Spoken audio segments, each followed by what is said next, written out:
Correct replacement and installation of hydraulic release bearing, clutch plate and pressure plate. In the selection of products, we must choose the products of professional and regular manufacturers, so that the use can be guaranteed. First, disassembly and installation. First, remove the gearbox by a professional worker, then remove the old hydraulic release bearing.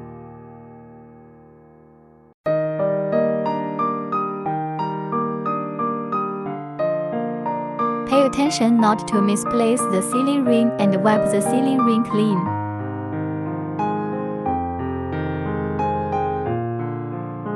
The mating surface of the hydraulic release bearing should also be wiped clean.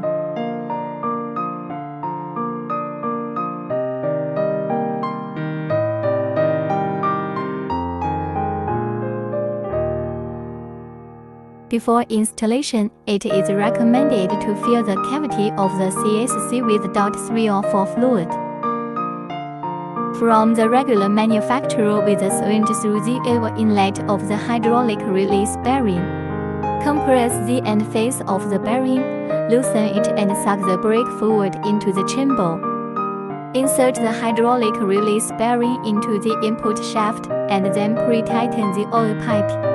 Then gently stick the hydraulic release bearing on the flange mounting surface and pre-tighten the 3 mounting screws. Finally, tighten each screw alternately. Ensure that the mounting surface of the CSC and the flange mounting surface are fully fitted.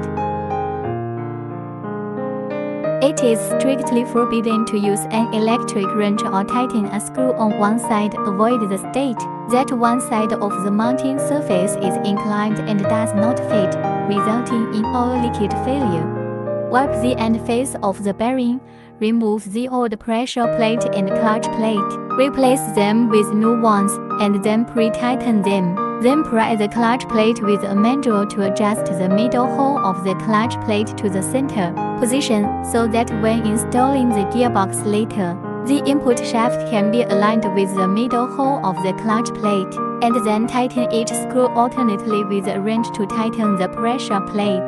Finally, install the gearbox and the removed relevant accessories.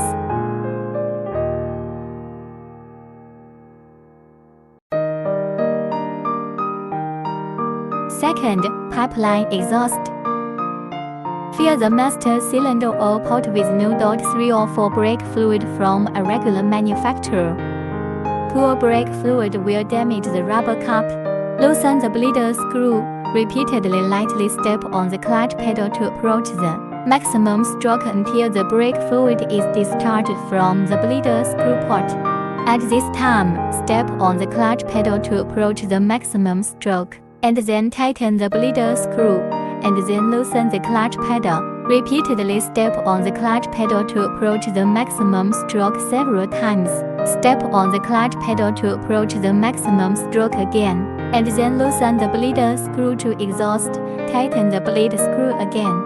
Repeat this for several times until no air is discharged from the vent screw pot, and then tighten the vent screw. Finally, fill the master cylinder oil pot with brake fluid. Exhaust it, cover the front cover, and replace it.